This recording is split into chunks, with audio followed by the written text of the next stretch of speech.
Gracias, hermanos. ¿Cuántos pueden decir gloria a Dios?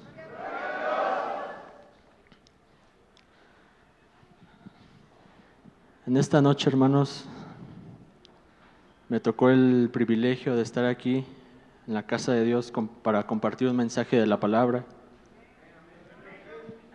Y el mensaje que quiero compartir con ustedes en esta noche lo vamos a iniciar con lo que dice 2 Corintios 2:14.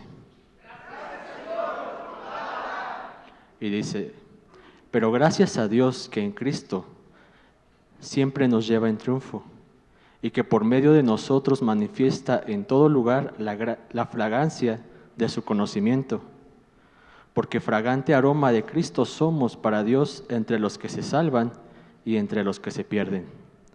Para unos, olor de muerte para muerte, y para otros, olor de vida para vida. Y para estas cosas, ¿quién está capacitado? Pues no somos como muchos que comercian con la palabra de Dios, sino que con sinceridad, como de parte de Dios y de delante de Dios, hablamos en Cristo.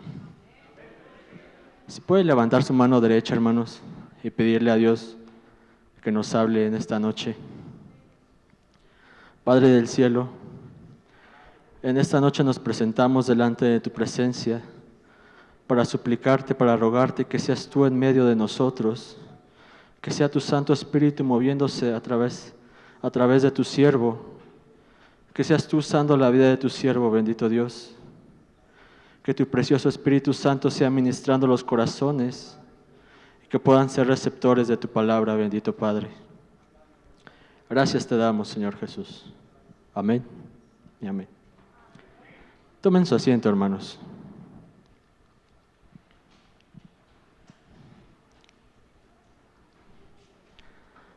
Aquí, hermanos, hace una afirmación respecto a aquellos que somos discípulos de Cristo. Y dice que por medio de nosotros manifiesta en todo lugar la fragancia de su conocimiento. Y dice, porque fragante aroma de Cristo somos para Dios, entre los que se salvan y entre los que se pierden. Entonces, hermanos, aquí dice que en todo lugar.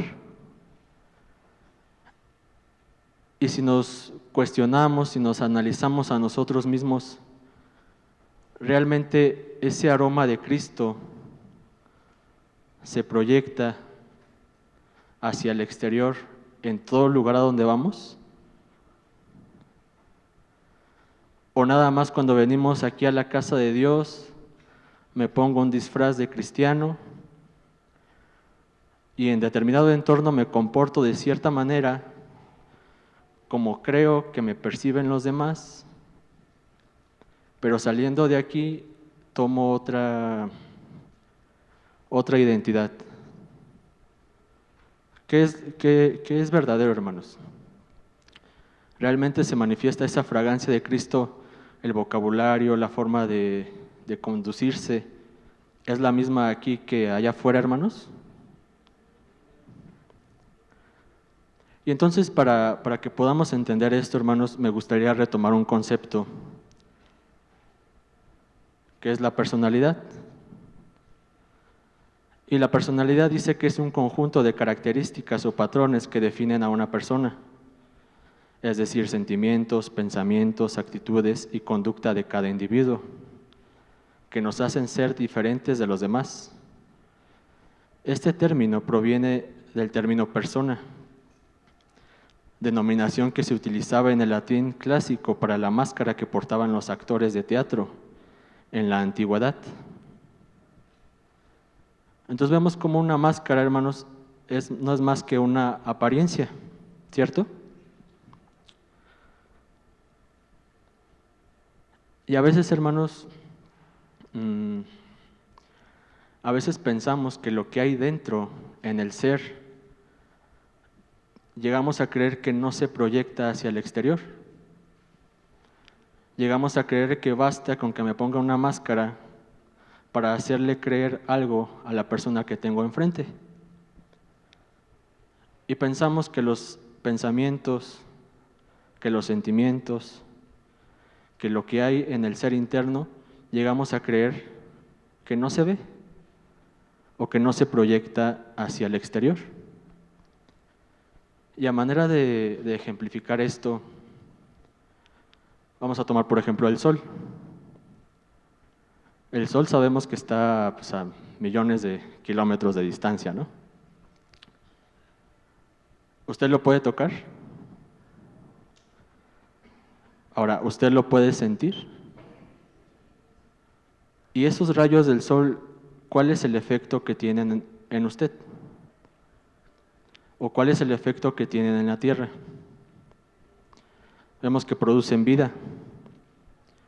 Y en nosotros también. Producen ciertos nutrientes, ¿cierto? Y lo mismo pasa con nosotros, hermanos. Lo que hay dentro de nosotros, llámese pensamientos, llámese sentimientos, emociones, sí, lo que hay en el ser interno, también es proyectado hacia el exterior, hermanos. No es que sea algo privado, podemos llegar a creer que es algo interno, pero lo cierto es que se proyecta hacia el exterior. Y vamos a poner un ejemplo de esto. En el libro de Hechos, capítulo 9, versículo 1, dice, Saulo, respirando todavía amenazas y muerte contra los discípulos del Señor, fue al sumo sacerdote y le pidió cartas para las sinagogas de Damasco, para que si encontraba a algunos que pertenecieran al camino, tanto hombres como mujeres, los pudiera llevar atados a Jerusalén. Aquí, hermanos, este comportamiento que tenía Saulo, ¿cuál creen que sea la identidad o el personaje que él había adoptado? ¿Cómo se percibía él a sí mismo? En Filipenses 3:4 dice que era circuncidado el 8º día, del linaje de Israel, de la tribu de Benjamín, hebreo de hebreos, en cuanto a la ley, fariseo, en cuanto al celo, perseguidor de la iglesia, en cuanto a la justicia de la ley, ya hallado irreprensible. Vemos cómo tenía él aparentemente una carta de presentación intachable, y él se podía a lo mejor identificar con ese personaje. Pero a donde él iba, ¿cómo era percibido? ¿Era percibido de la misma forma? ¿O era percibido como un asesino? Como una persona violenta, como un perseguidor de la iglesia. Entonces vemos que una cosa es la forma en cómo él se identificaba y otra cosa es lo que proyectaba hacia el exterior.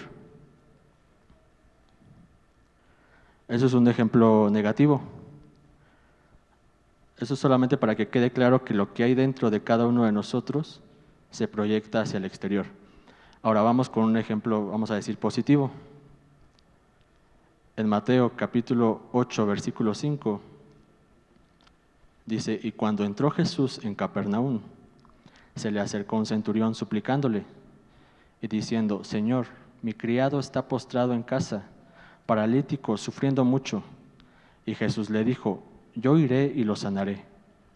Pero el centurión respondió y dijo, Señor, no soy digno de que entres bajo mi techo, mas solamente di la palabra y mi criado quedará sano.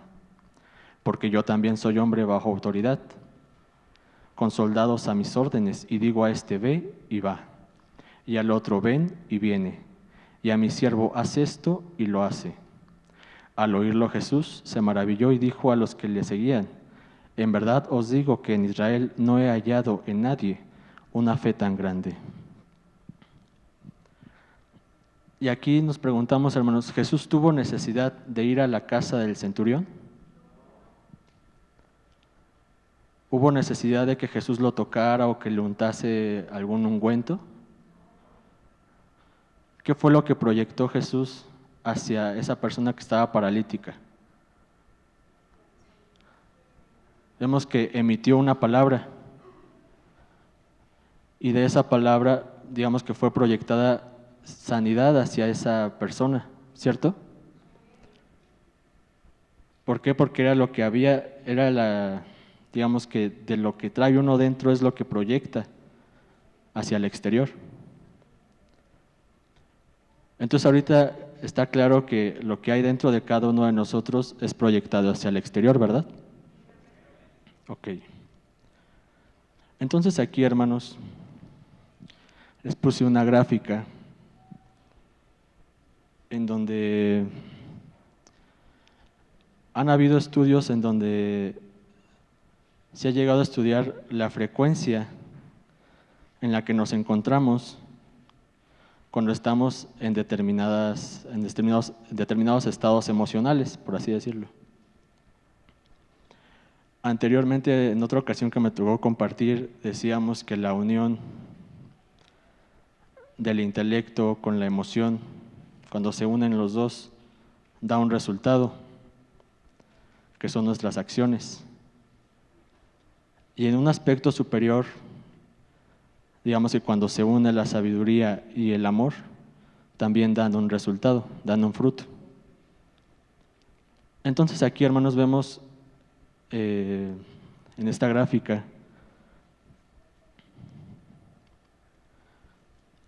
los valores o las frecuencias que corresponden a cada emoción.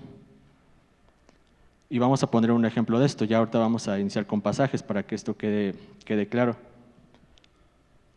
De las emociones más bajas está la vergüenza, la culpa, la apatía, el sufrimiento. ¿Qué pasa, hermanos, cuando a ustedes se presenta una persona identificada con la emoción del sufrimiento? Quejándose, me pasó esto, pasó lo otro, ¿cómo salgo de esta situación? A mí me tocó vivir en esta situación. Y cada que la ve, repite la misma historia. Digamos que una reacción emocional inicial de la persona que lo está percibiendo podría ser la compasión. El ver de qué forma te puedo ayudar, ¿cierto? Cuando una persona se presenta con cierta necesidad, ¿usted qué hace? Pues, ¿cómo te puedo ayudar, cierto? Pero cuando eso es recurrente, cuando no es una, ni dos, ni tres, sino que cada que lo ve viene a quejarse y yo estoy pasando esto, y yo soy la víctima y todos están en mi contra. ¿Qué es la siguiente emoción que sigue? ¿Sigue habiendo compasión? ¿O ya hay cierta lástima? Y después de la lástima, ¿qué sigue, hermanos? El evitamiento. Ya la persona trata de evitar a ese tipo de gente. ¿Por qué? Porque de alguna manera roban su energía, roban su tiempo, roban su vitalidad, ¿cierto? Entonces vamos a poner aquí un ejemplo, hermanos, en Génesis, capítulo 4, versículo 3. Dice, y aconteció que al transcurrir el tiempo, Caín trajo al Señor una ofrenda del fruto de la tierra.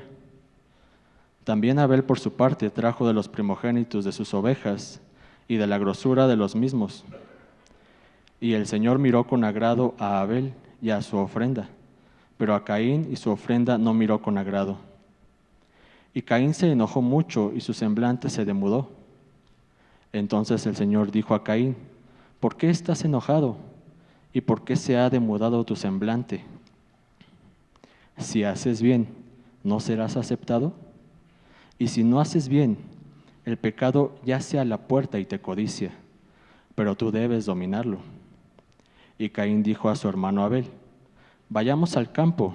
Y aconteció que cuando estaban en el campo, Caín se levantó contra su hermano Abel y lo mató. Entonces el Señor dijo a Caín, ¿dónde está tu hermano Abel? Y él respondió, no sé, ¿soy yo acaso guardián de mi hermano? Esta historia ya todos la conocemos, hermanos. Ahora me gustaría que me ayuden aquí a identificar en qué emoción ¿O en qué estado se encontraba Caín? En la gráfica que pusimos. ¿Caín sintió vergüenza? ¿Sintió culpa?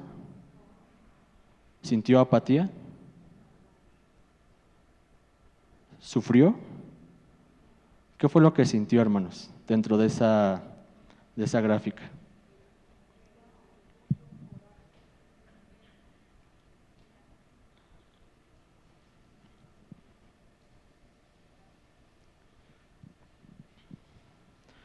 Vemos cómo había cierta apatía.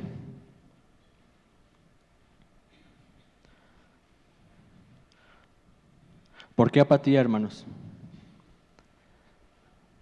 Cuando la persona se encuentra en este estado, digamos que se puede justificar, digamos que se manifiesta a través de un sinsentido o como una desesperanza, de pues ya hice lo que hice y me voy a quedar en esta situación, sin haber algún tipo de motivación de salir de ahí. Ni siquiera había un tipo de culpa por lo que había hecho, no había sufrimiento. Fue así como que no le dio importancia a lo que había pasado. Y muchas veces esa apatía también puede tomar un disfraz, puede tomar otra máscara de la vergüenza, puede tomar la máscara de la culpa. Oye, ¿por qué no haces esto? No, pues es que a mí me da vergüenza, o no, porque yo hice esto y yo no merezco tal privilegio. Entonces la misma apatía hace que la persona no quiera salir de ese estado en el que se encuentra. Y vemos cómo Dios le dijo, si haces bien, ¿no serás aceptado? No le dijo, no es que no puedas, no es que no seas grato delante de mí, sino que había una solución para Caín. Entonces vemos que muchas veces esa apatía que está disfrazada del no puedo, es más bien, es un no querer hacer las cosas, es un no querer salir de esa situación. Y más arriba en la gráfica encontramos digamos, como una interfaz entre las emociones inferiores o negativas. Y esta emoción, digamos que es la interfaz que la hace saltar a las emociones superiores, por así decirlo. Y un ejemplo de esto lo vamos a ver en Lucas, capítulo 19, versículo 1, donde dice, habiendo entrado Jesús en Jericó, pasaba por la ciudad. Y un hombre llamado Zaqueo, que era jefe de los recaudadores de impuestos y era rico, trataba de ver quién era Jesús, pero no podía a causa de la multitud, ya que él era de pequeña estatura. Y corriendo adelante se subió a un sicomoro para verle, porque Jesús estaba a punto de pasar por allí. Cuando Jesús llegó al lugar, miró hacia arriba y le dijo, Zaqueo, date prisa y desciende, porque hoy debo quedarme en tu casa. Entonces él se apresuró a descender y le recibió con gozo. Y al ver esto, todos murmuraban, diciendo, ha ido a hospedarse con un hombre pecador. Y Zaqueo, puesto en pie, dijo al Señor, he aquí, Señor, la mitad de mis bienes daré a los pobres, y si en algo he defraudado a alguno, se lo restituiré cuadruplicado. Y Jesús le dijo, hoy ha venido la salvación a esta casa, ya que él también es hijo de Abraham, porque el Hijo del Hombre ha venido a buscar y a salvar lo que se había perdido. Aquí, hermanos, ¿qué fue lo que dijo la multitud? ¿O qué fue lo que decían los demás acerca de Zaqueo? Que era un pecador. ¿Y cuál fue la reacción de Zaqueo, hermanos? ¿En qué estado se encontraba? Si hubiese estado en un estado inferior, podría haber sentido vergüenza de lo que él hacía, podría haber sentido culpa, podría haber sentido apatía de, pues yo hice lo que hice y a ver que me digan algo. ¿Cuál fue la emoción que sintió en qué emoción podemos decir que se encontraba Zaqueo? ¿Cuál era el estado en que se encontraba?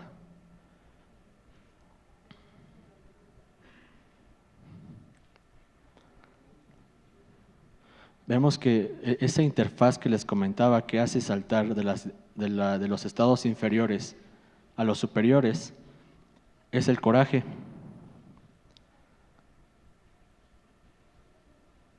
¿Por qué el coraje? Digamos que es esa manifestación de la voluntad de no quedarse en donde está. Vemos que a través del coraje se puede escapar de la vergüenza, de la culpa, de la apatía, de la pena, del orgullo. ¿Por qué del orgullo? Muchas veces la persona está tan aferrada a una manera de pensar que aunque sepa que está equivocado, el no querer aceptar un error, pues se mantiene en ese pensamiento. Y por ego o por apego a esa manera de pensar, se queda viviendo en el mismo error. Y aquí vemos la respuesta de Zaqueo. Él nunca dijo, yo no soy pecador. Vemos que hubo una manifestación de la voluntad. Dijo, mis bienes daré a los pobres. Y si en algo he defraudado a alguno, lo restituiré por cuadruplicado. Vemos cómo había una voluntad de salir de la situación en que se encontraba y rectificar. Y no una ni dos, sino dice por cuadriplicado. No sé si me estoy dando a entender, hermanos.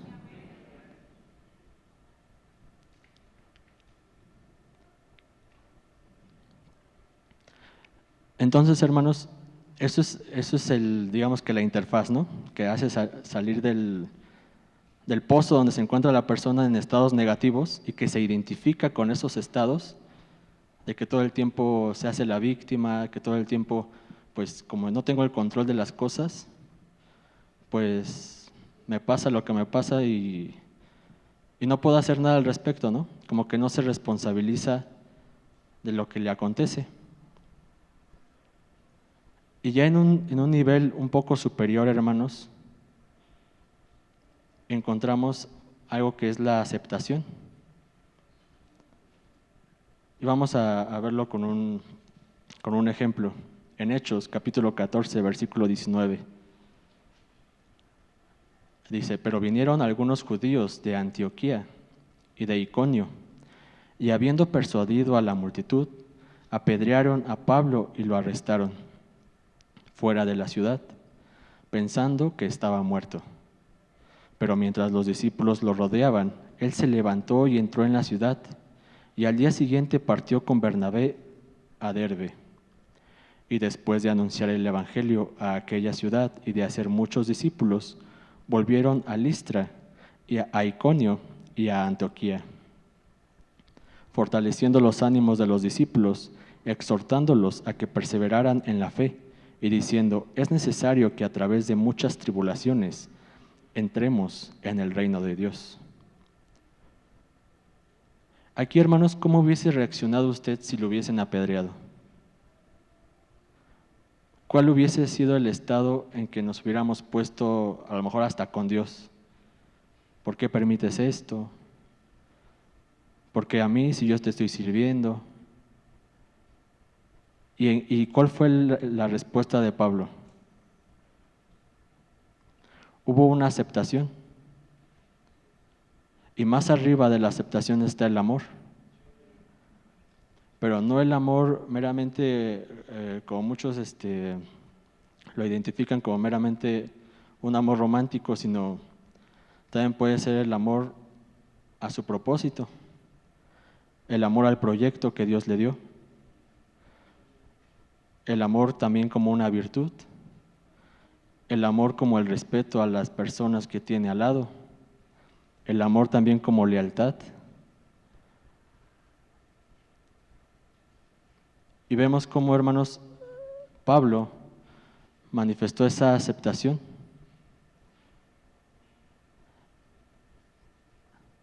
¿Sí, hermanos?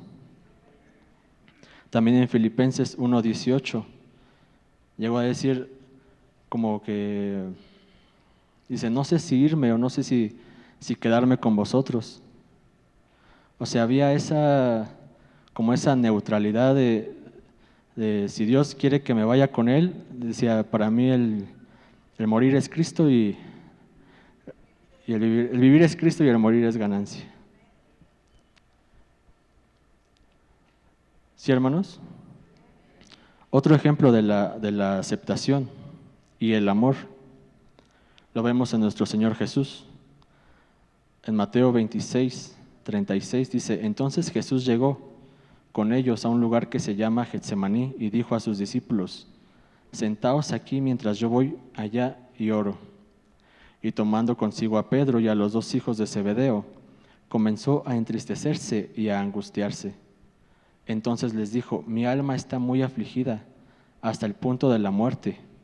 Quedaos aquí y velad conmigo. Y adelantándose un poco, cayó sobre su rostro, orando y diciendo, Padre mío, si es posible, que pase de mí esta copa, pero no sea como yo quiero, sino como tú quieras. Y en otro versículo vemos cómo dice que Jesús sabía de dónde venía, sabía a dónde iba y sabía cuál había sido la tarea por la cual había sido enviado a la tierra, ¿cierto? Pero vemos cómo aquí, al ver las circunstancias que estaba atravesando, cómo le pregunta a su padre. Y le dice, si es tu voluntad que pasa de mí esta copa. Dice, pero que no se haga mi voluntad sino la tuya. Vemos cómo ahí había un amor hacia el proyecto, hacia la tarea que le habían dado. Y aquí, hermanos, es importante que tengamos digamos, ese anhelo o ese trabajo en nosotros mismos de observarnos, de identificar qué es lo que se está proyectando hacia el exterior, sin máscaras. Porque yo podría decir, no, pues yo amo servir a Dios, ¿no? Pero ¿cómo podemos saber que realmente es un amor a Dios y no un amor a mí mismo? ¿Cómo puedo saber si ese amor que manifiesto aparentemente a la obra de Dios no es un amor a mí mismo porque quiero que me reconozcan, porque quiero ser visto, o porque espero conseguir algo del hermano que está al lado? ¿Cómo puedo saber si realmente es un amor genuino y no una máscara?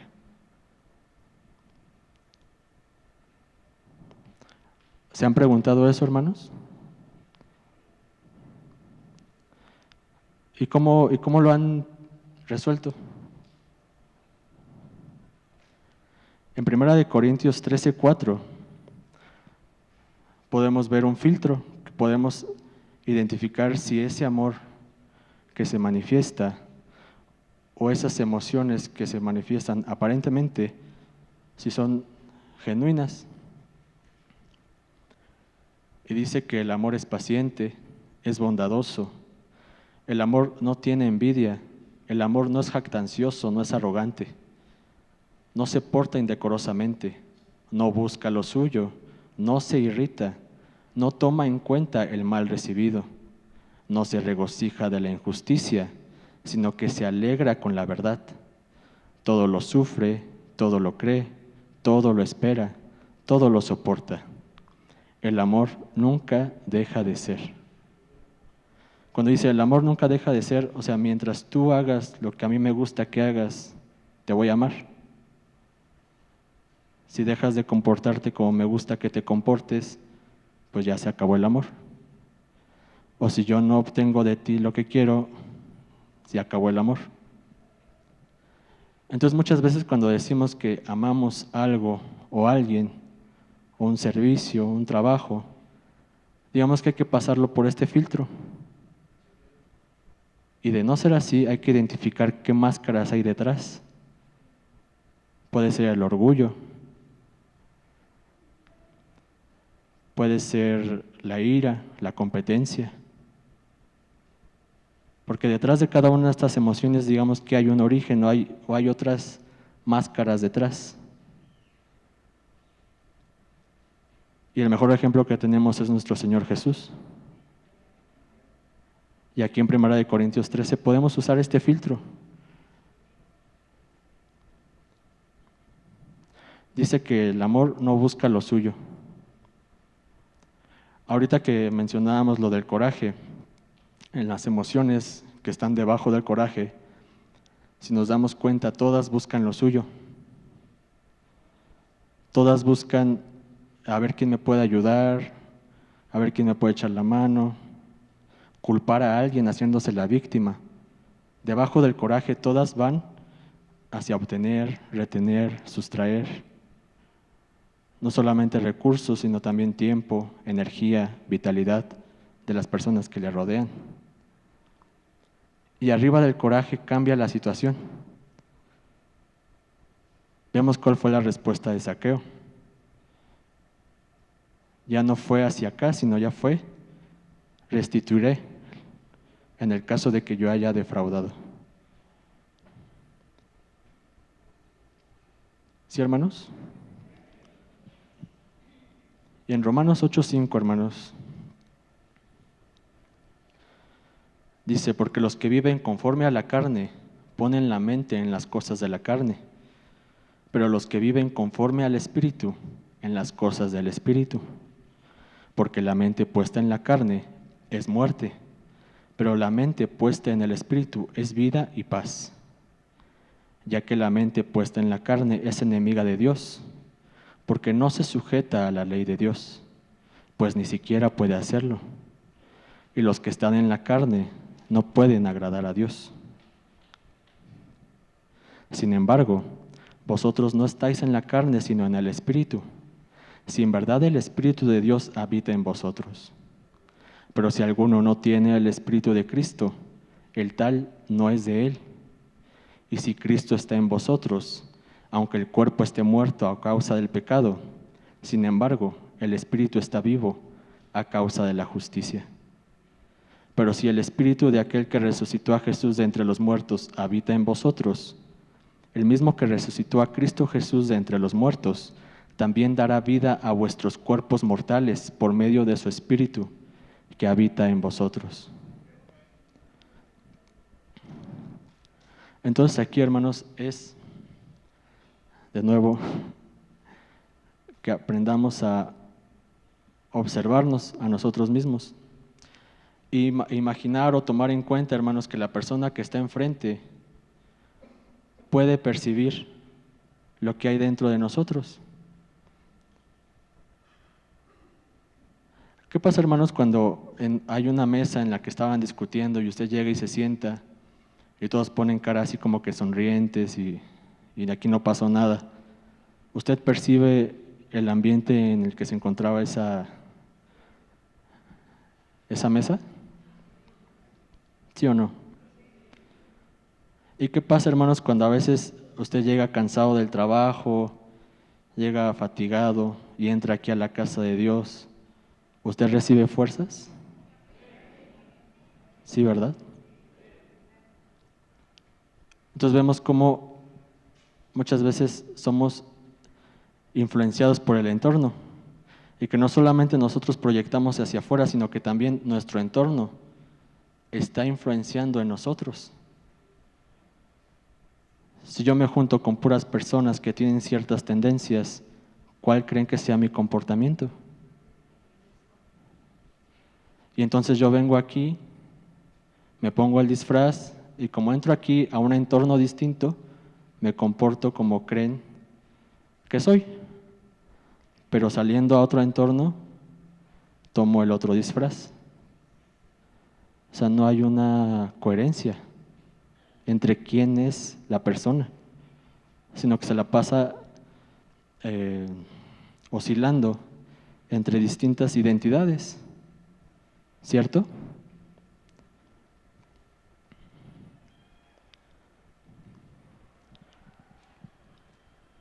Y entonces volvemos a leer el versículo inicial, donde dice, pero gracias a Dios que en Cristo siempre nos lleva en triunfo y que por medio de nosotros manifiesta en todo lugar la fragancia de sus conocimientos. Porque fragante aroma de Cristo somos para Dios entre los que se salvan y entre los que se pierden. Y el mensaje que quiero compartir en esta noche, hermanos, es que eso que está aquí escrito, que podamos afirmarlo con veracidad y no una mera máscara, sin intenciones ocultas de lo que está escrito en la palabra, sin usar la palabra para mis propios fines. En Romanos 12:1 dice: por consiguiente, hermanos, os ruego por las misericordias de Dios que presentéis vuestros cuerpos como sacrificio vivo y santo, aceptable a Dios, que es vuestro culto racional. Y no os adaptéis a este mundo, sino transformaos mediante la renovación de vuestra mente, para que verifiquéis cuál es la voluntad de Dios, lo que es bueno, aceptable y perfecto. ¿Sí, hermanos? Es el mensaje que tenía para esta noche, hermanos. Que en todo lugar a donde vayamos, que realmente que la fragancia o lo que se proyecte de nosotros realmente sea la conducta de un ungido, que sea la fragancia de Cristo. En todo lugar, dice aquí. No nada más donde me conviene que me vean de tal manera. En todo lugar, hermanos. Si nos podemos poner sobre nuestros pies.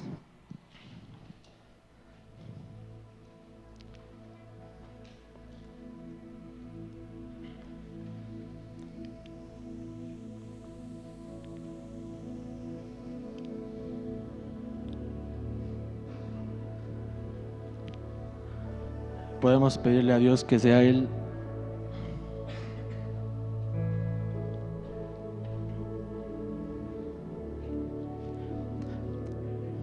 llenando nuestras vidas de su presencia y que sea Él a través de nosotros y que en todo momento podamos ser genuinos en nuestra conducta, en nuestra manera de hablar, de aquello en lo que llenamos nuestra vasija, que no sea un ser corruptible, sino que haya veracidad en nuestro ser interno y que eso lo podamos proyectar en nuestro entorno.